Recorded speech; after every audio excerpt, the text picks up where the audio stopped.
बिस्मिल्लाहिर्रहमानिर्रहीम and welcome. इस video में हम डिस्कस करेंगे कि प्रपोजल्स और बिजनेस रिपोर्ट्स क्या होती हैं और वो किस तरह से बनाई जाती हैं, उनकी इम्पोर्टेंस क्या है वगैरह वगैरह। तो इसमें जो हम टॉपिक्स कवर करेंगे उसमें हम देखेंगे कि इनफॉर्मल प्रपोजल्स कैसे बनाए जाते हैं, फॉर्मल प्रपोजल्स कैसे बनाए जाते हैं, फॉर्मल रिपोर्ट्स क्या होती हैं और फॉर्मल रिपोर्ट के कंपोनेंट क्या क्या होते हैं। इसके साथ साथ हम कुछ मसाले भी देखेंगे।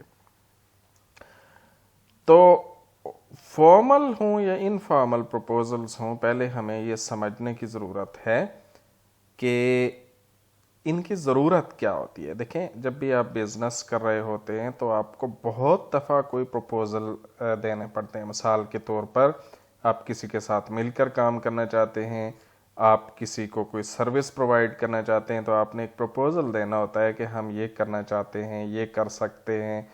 या आप किसी के साथ मिलकर कोई बड़ा प्रोजेक्ट शुरू करना चाहते हैं तो उसके लिए भी आपको प्रपोज़ल देना होता है।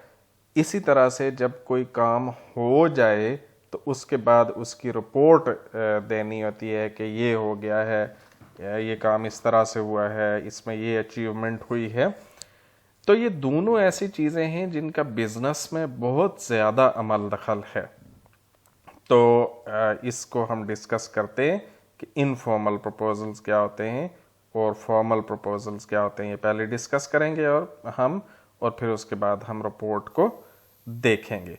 तो यहाँ कुछ दिए हुए हैं कि फॉर्मल और इनफॉर्मल प्रपोजल्स में क्या क्या चीज़ें होती हैं। तो ये जिनके साथ ब्लैक भी लगा हुआ है, ये इनफॉर्मल प्रपोजल में ऑप्शनल होती हैं ये चीज़ें, यानी इसके बगैर भी इनफॉर्मल प्रपोजल हो सकते हैं। लेकिन जिनके ऊपर वाइट लगा हुआ है वो फॉर्मल और इनफॉर्मल दोनों किस्म के प्रपोजल में हो सकती हैं। इसके बारे में परेशान होने की ज़रूरत नहीं है, ये अभी हम तफसील से डिस्कस करते हैं। तो इनफॉर्मल जो प्रपोजल्स होते हैं वो थोड़े निस्बतन शॉर्ट प्रपोजल होते हैं, यानी जो किसी बड़े प्रोजेक्ट के लिए नहीं बल्कि रिलेटिवली छोटे कामों के लिए दिए जाते हैं। और इनमें होता क्या क्या है, इनमें आमतौर पर इंट्रोडक्शन होता है, बैकग्राउंड, प्रॉब्लम, पर्पस होते हैं, प्रपोजल, प्लान, स्केजुअल, ये चीज़ें होती हैं। फिर ये बताया जाता है कि स्टाफिंग किस तरह से होगी और बजट और ऑथराइजेशन वगैरह होते हैं। इनमें से एक एक कंपोनेंट को हम डिस्कस भी करते हैं और फिर इसकी एक मिसाल भी देखते हैं। तो जो इंट्रोडक्शन का पार्ट होता है, यानी अभी आप देखें कि सबसे पहला मरहला इंट्रोडक्शन का होता है किसी इनफॉर्मल बिजनेस प्लान में। तो इसका जो इंट्रोडक्शन होता है इसमें आप ये बताते हैं कि why proposal is being made, कि ये क्या प्रपोजल है और ये क्यों दिया जा रहा है। इसमें आप आमतौर पर एक परसुएसिव हुक डालते हैं, यानी इंट्रोडक्शन के अंदर ही, यानी देखें मैं आपको, आप एक फ़र्ज़ कर लें आप कोई ट्रेनिंग एजेंट कंपनी है आपकी और आप किसी दूसरी कंपनी को प्रपोजल दे रहे हैं कि हम आपको ये ट्रेनिंग करवाना चाहते हैं। तो इसी इंट्रोडक्शन में आप एक ऐसा हुक डाल देते हैं, यानी ऐसी चीज़ जो अगले बंदे को फौरी तौर पर मुतासिर करे और वो उसको पर गौर करने पर मजबूर हो जाए। तो इसमें आप इस तरह की चीज़ों का जिक्र करते हैं, मिसाल के तौर पर कि हम जो काम प्रपोज कर रहे हैं उसके नतीजे में कोई एक्स्ट्रा ऑर्डिनरी रिजल्ट्स हासिल होंगे या लो कास्ट और स्पीडी रिजल्ट्स मिलेंगे या एक्सक्लूसिव और रिमार्केबल रिसोर्सेज हैं आपके पास जो प्रोवाइड करना चाहते हैं, या आप ये बताते हैं कि जिस प्रॉब्लम को आप सॉल्व करने का प्रपोजल दे रहे हैं वो बहुत ही सीरियस प्रॉब्लम है वगैरह वगैरह। तो इंट्रोडक्शन में दो चीज़ें होती हैं, एक तो ये कि आप बताते हैं कि ये प्रपोजल क्यों है, किस लिए दिया जा रहा है, और इसमें दूसरा आप कोई एक हुक डेवलप करते हैं ताकि अगला बंदा इस पर गौर करने पर मजबूर हो जाए जिसको प्रपोजल दिया जा रहा है। उसके बाद आप बैकग्राउंड, प्रॉब्लम और पर्पस बयान करते हैं, ठीक है। यानी इसमें आप बताते हैं कि इस प्रपोजल की सिग्निफिकेंस क्या है, गोल्स क्या हैं, जो चीज़ आप प्रपोज कर रहे हैं उसके पर्पस क्या है। अच्छा, प्रपोजल जो है वो अनसोलिसिटेड भी होते हैं और सोलिसिटेड भी होते हैं। अनसोलिसिटेड से मुराद ये है कि किसी ने आपसे मांगा नहीं है प्रपोजल, आप खुद से लेके पहुंच गए हैं। यानी जिससे मैंने ट्रेनिंग की मिसाल दी, तो ये भी हो सकता है कि आपकी एक कंपनी है और आपको कोई कंपनी खुद कांटेक्ट करती है कि हम ये ट्रेनिंग करवाना चाहते हैं, आप ज़रा हमें प्रपोजल दें कि क्या करेंगे आप। दूसरा तरीका ये होता है कि आप खुद किसी कंपनी के पास पहुंच जाते हैं, उन्होंने आपसे नहीं मांगा और आप खुद जाके प्रपोज करते हैं कि हम आपको ये ट्रेनिंग करवाएं। तो ये जो पहली किस्म होती है जिसमें आपसे प्रपोजल मांगा गया है, वो सोलिसिटेड प्रपोजल है, ठीक है। उसमें आपने क्या करना होता है, show that you fully understand the problem and it's ramifications. यानी जब अगर आपसे किसी दूसरी कंपनी ने प्रपोजल मांगा है तो उन्होंने बताया होगा कि हमारा ये मसला है, इसके लिए हम ये ट्रेनिंग चाह रहे हैं। तो आपने इस प्रपोजल में ये दिखाना होता है इस सेक्शन में कि आप पूरी तरह समझते हैं उस कंपनी की क्या प्रॉब्लम है और उसको आप किस तरह से हल करना चाहेंगे। अगर आप अनसोलिसिटेड दे रहे हैं, यानी आपसे किसी ने पूछा नहीं है, मांगा नहीं है प्रपोजल, लेकिन आप खुद से प्रपोजल लेके पहुंच गए हैं, तो फिर किसी एग्जिस्टिंग प्रॉब्लम का जिक्र करें। मिसाल के तौर पर हम फर्ज कर लें क्वालिटी मैनेजमेंट सिस्टम की इम्प्लीमेंटेशन का प्रपोजल लेकर पहुंचे हैं, उसकी ट्रेनिंग का, तो आप इसमें कर सकते हैं कि देखें क्वालिटी एक बहुत इंपॉर्टेंट कंसर्न है और जो क्वालिटी मैनेजमेंट सिस्टम होते हैं वो क्वालिटी को ठीक से इंश्योर करने में मदद देते हैं, वगैरह वगैरह।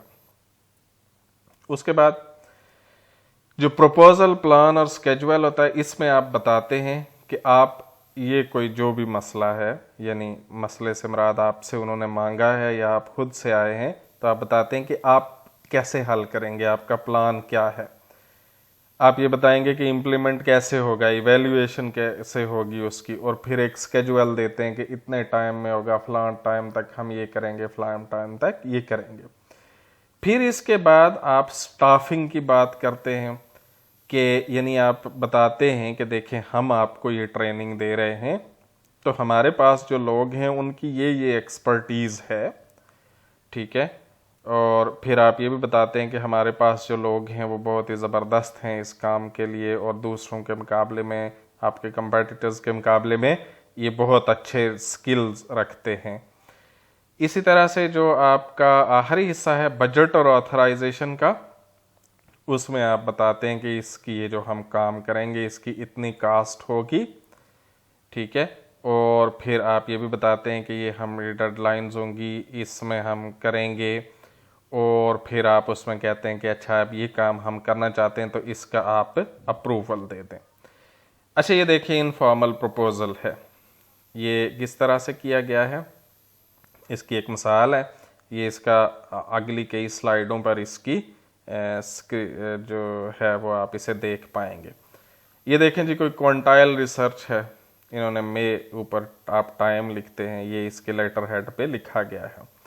इधर एड्रेस लिखा हुआ है डियर कांटो, ठीक है। उसके बाद अब ओपनिंग पैराग्राफ जो है ये इंट्रोडक्शन हो रहा है, इसमें आप ओपनिंग पैराग्राफ में कुछ चीज़ें लिखते हैं और इसी के अंदर हुक डेवलप किया हुआ है उसने, grab attention with hook that focuses on key benefit. मिसाल के तौर पर, understanding the views of your patients is key to meeting their needs. Quantile research is pleased to propose a plan to help you become even more successful by learning what patient expects of your practice so that you can improve your services। ठीक है जी, ये कोई किसी hospital के लिए या इस तरह की चीज़ के लिए प्रपोजल दिया जा रहा होता है, तो देखें इसने पहले में ही एक हुक डेवलप कर दिया है कि जी आपको पेशेंट का पर्सपेक्टिव समझना बड़ा ज़रूरी है आपकी सर्विस के लिए, तो हम आपको ये समझने में मदद दे सकते हैं। अच्छा, बैकग्राउंड एंड गोल्स क्या है, अगला सेक्शन जो हमने डिस्कस किया था। We know that you have been incorporating total quality management system in your practice, although you have every reason to believe that your patients are pleased with your services, you may want to give them an opportunity to discuss what they like and possibly do not like about your office। ठीक है, अब ये यहाँ पे background discuss कर रहा है कि देखें आप पहले ये काम कर रहे हैं तो उसके बाद बेसिकली आपको ये काम ये उधर उसको लेके जा रहा है। अच्छा, पहले इंट्रोडक्शन हो गया, बैकग्राउंड हो गया, उसके बाद प्रोपोज्ड प्लान। अब ये प्लान की तफसीलात इसने बयान की हैं यहाँ पे। On the basis of our experience in conducting many local and national customer satisfaction surveys, Quantile proposes the following plan. ये कहते हैं कि जी हम आपका जो काम करना चाहते हैं वो इस तरह से करेंगे कि पहले हम एक सर्वे करवाएंगे, फिर उसका एनालिसिस करेंगे, फिर रिपोर्ट देंगे।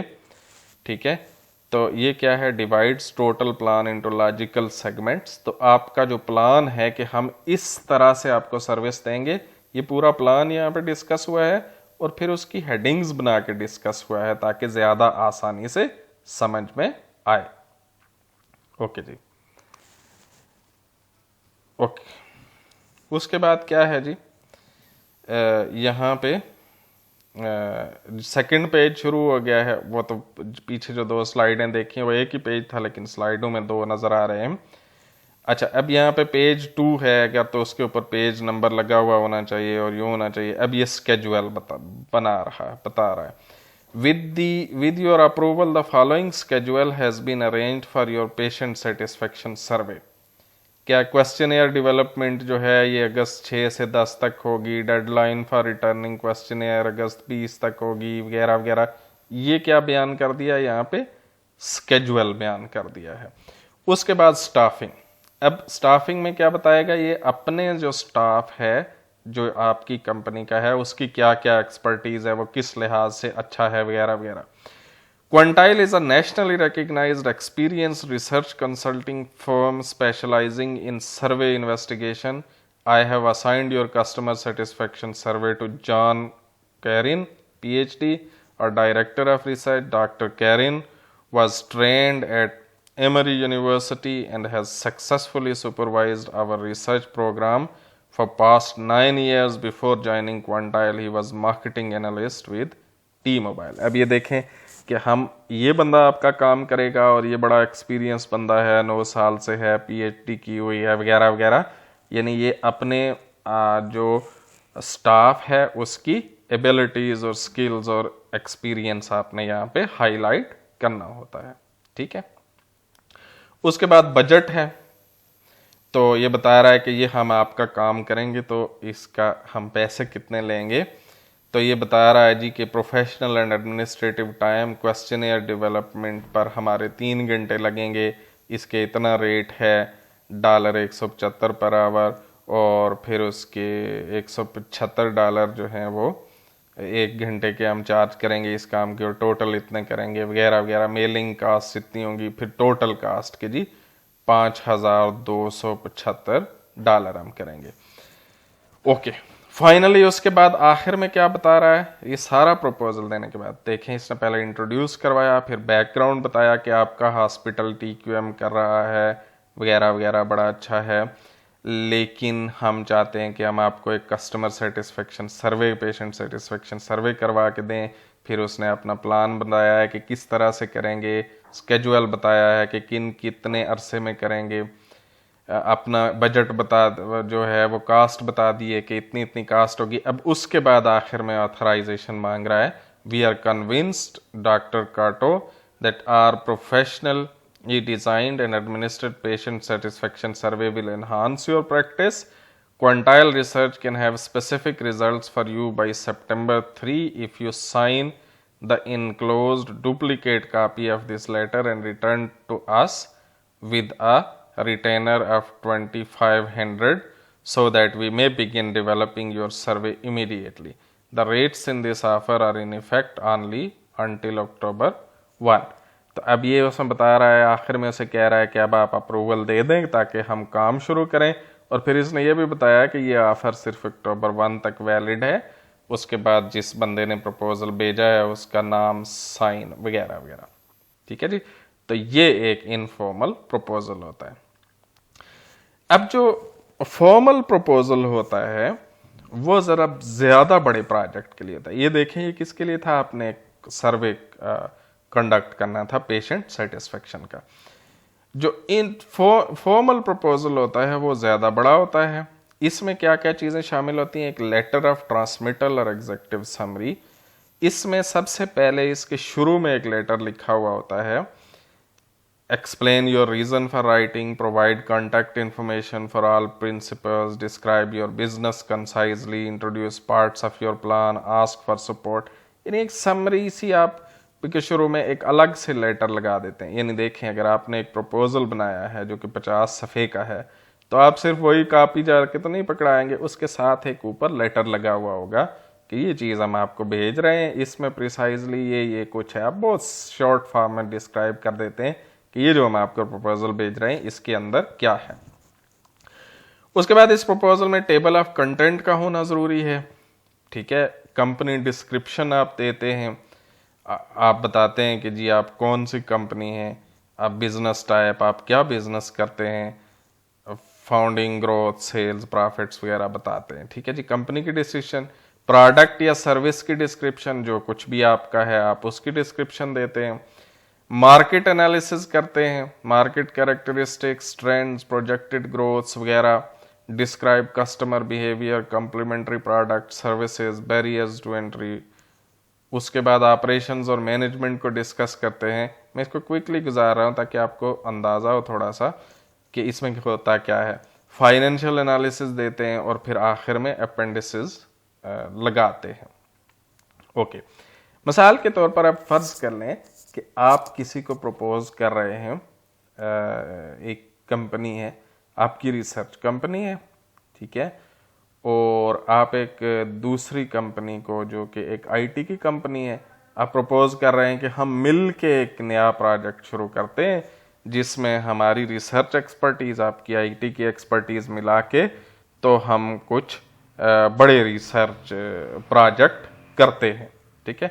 तो आप उनको जब ये करेंगे तो आप ज़ाहिर है उनको भेजेंगे, उसमें आप बताएंगे कि इस वक्त मार्केट में ये सिचुएशन चल रही है, एनालिटिक्स का दौर आ गया है, डेटा की बहुत ही अहमियत है, हम आपके साथ मिलेंगे तो इस वक्त मार्केट में बहुत पोटेंशियल मौजूद है। आप कुछ फाइनेंशियल्स बयान कर देते हैं, इतने इतने पैसे लग सकते हैं, इतना होगा, इससे आपका ये इतने पैसे कमा सकते हैं, हम इतने पैसे कमा सकते हैं वगैरह वगैरह। और आप आखिर में आप अपेंडिक्स लगा देते हैं, यानी उसमें कुछ जो ऐसी रिपोर्टें वगैरह जो दूसरी जगहों पे हैं कि आगे अगर आप इसकी तफसील देखना चाहते हैं तो इन रिपोर्ट्स में, इन डॉक्यूमेंट्स में देख लें।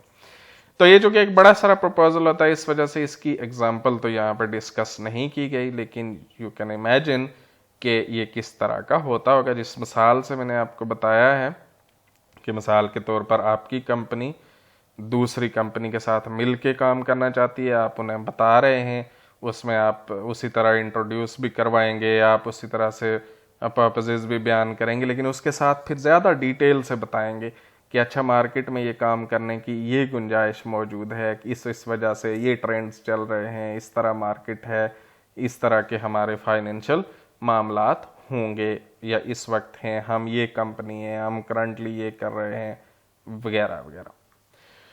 ओके जी, तो ये तो हो गए प्रपोजल्स। अब है रिपोर्ट। रिपोर्ट क्या होती है? जब कोई काम हो जाता है तो उसके बाद आप उसकी रिपोर्ट लेते हैं, देते हैं, ठीक है। तो रिपोर्ट तैयार करने के लिए कुछ चीज़ों का पहले हम देखेंगे कि रिपोर्ट तैयार करने के लिए किन किन स्टेप्स की, किन किन चीज़ों का ख्याल रखा जाना ज़रूरी होता है, और फिर हम देखेंगे कि रिपोर्ट्स के कंपोनेंट्स क्या क्या होते हैं।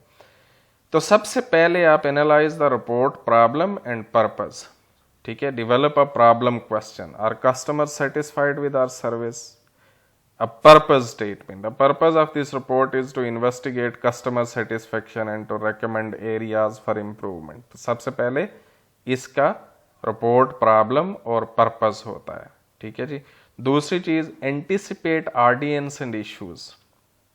आप ये सोचते हैं कि ये रिपोर्ट किसने पढ़नी है, प्राइमरीली किसने पढ़नी है, सेकेंडरीली किसने पढ़नी है, तो उसके मुताबिक आप इसको अरेंज करेंगे, उसके मुताबिक आप प्रॉब्लम को जो मेजर प्रॉब्लम है उसको सब प्रॉब्लम्स में डिवाइड करते हैं और फिर उसको इन्वेस्टिगेट करते हैं। ओके, वर्क प्लान प्रॉब्लम और पर्पस स्टेटमेंट शामिल करते हैं। Describe source and methods of data collection, आपने ये डेटा कहाँ से लिया है, किन सोर्सेज से लिया है। Prepare a project outline and work schedule भी उसके अंदर आप शामिल करते हैं। अभी हम मिसाल देखेंगे तो इससे चीजें वाज़ेह हो जाएंगी। ओके, फिर आप रिपोर्ट देने के लिए जाहिर है पहले आप डेटा कलेक्ट करेंगे और सेकेंडरी सोर्सेज से भी कर सकते हैं। प्राइमरी सेकेंडरी सोर्सेज ये होता है डेटा के पहले किसी जगह ने इकट्ठा, किसी चीज इदारे ने, किसी शख्स ने इकट्ठा किया हुआ है और आप उस डेटा को इस्तेमाल कर लेते हैं, या फिर आप खुद से अपना नया डेटा इकट्ठा करते हैं। और उसके बाद डेटा सोर्सेज जो होते हैं उनके आप प्रॉपर रेफरेंसेस देते हैं कि ये यहाँ से लिया है, ये यहाँ से लिया है। ओके, और फिर जो है जो भी आपने डेटा अपनी रिपोर्ट में डाला हुआ होता है उसकी इंटरप्रिटेशन देते हैं कि अच्छा ये डेटा है तो फिर अब इसका मतलब क्या है। ओके जी, और फिर उसको आप इसमें जितने चार्ट्स और ग्राफ्स वगैरह बना दें उतनी आसानी से ये चीज़ समझ में आएगी। यानी कि सिर्फ अंग्रेज़ी लिखी हुई है तो वो बात पढ़ना, उसे समझना थोड़ा सा रिलेटिवली ज़्यादा मेहनत तलब काम है। उसके बरक्स आपने चार्ट्स और ग्राफ्स इस तरह से दिए हुए हैं तो देखने वाला फौरी तौर पर बहुत सारी चीज़ें समझ जाएगा।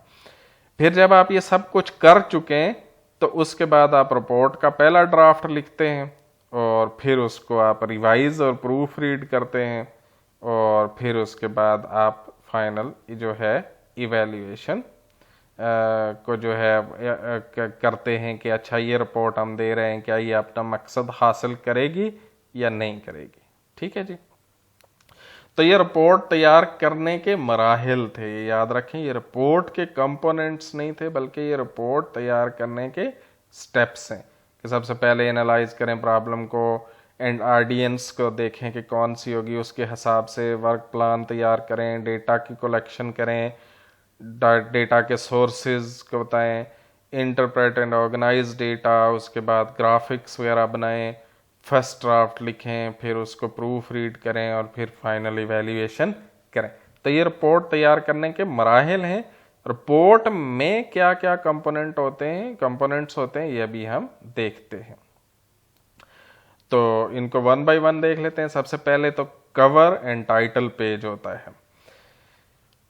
तो आपको रिपोर्ट का ना एक प्रोफेशनल बाइंडर या कवर तैयार करना चाहिए और फॉलोइंग पार्ट्स जो ये चीज़ें हैं, balance the following parts in the title page, name of the report in all caps, receivers name, title, organisation, author name, title, organisation, date submitted, ये इसके कवर के ऊपर ये चीज़ें मौजूद होनी चाहिए।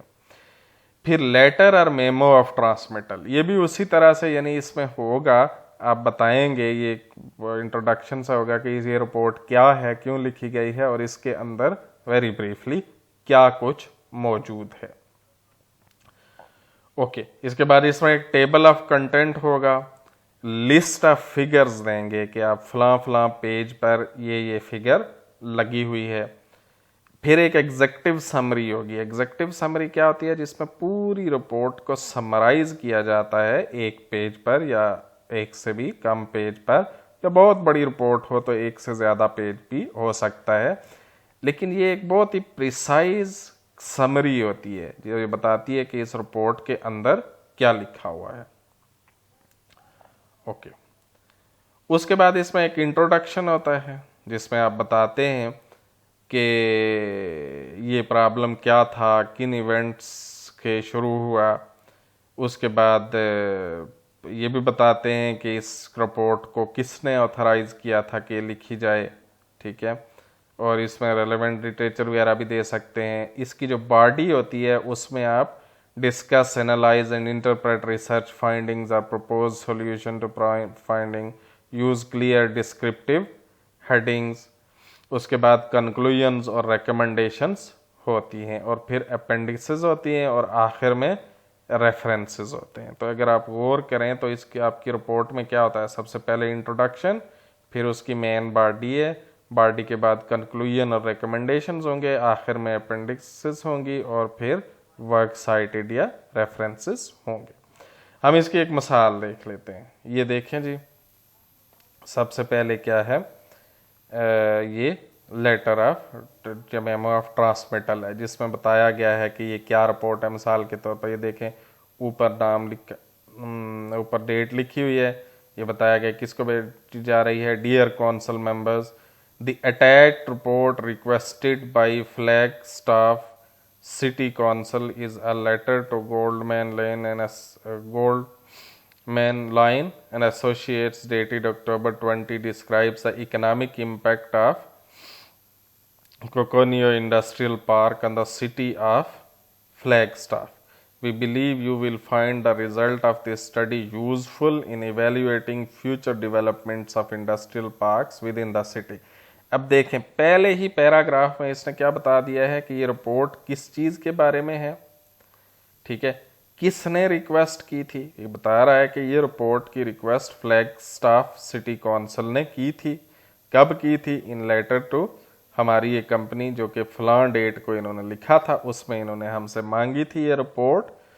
इसमें है क्या, describes the economic impact of ये वाला जो इंडस्ट्रियल पार्क है।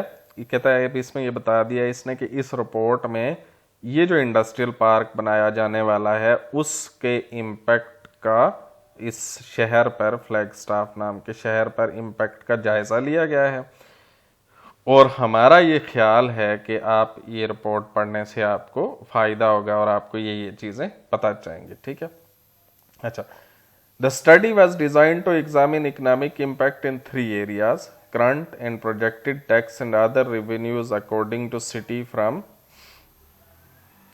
Coconino Industrial Park, current and projected employment generated by park, indirect effects on local employment, income and economic growth। ये देखें, कहता है अब इसमें मजीद बता रहा है कि इस रिपोर्ट के अंदर क्या है, कि इस रिपोर्ट में हमने 3 तरह के इम्पैक्ट का जायजा लिया है कि ये इस पार्क से टैक्स क्या क्या है, इससे एम्प्लॉयमेंट पर क्या फ़र्क है, पड़ना है या पड़ेगा, और डायरेक्ट इफेक्ट क्या पड़ेगा और इनडायरेक्ट क्या पड़ेगा, ठीक है।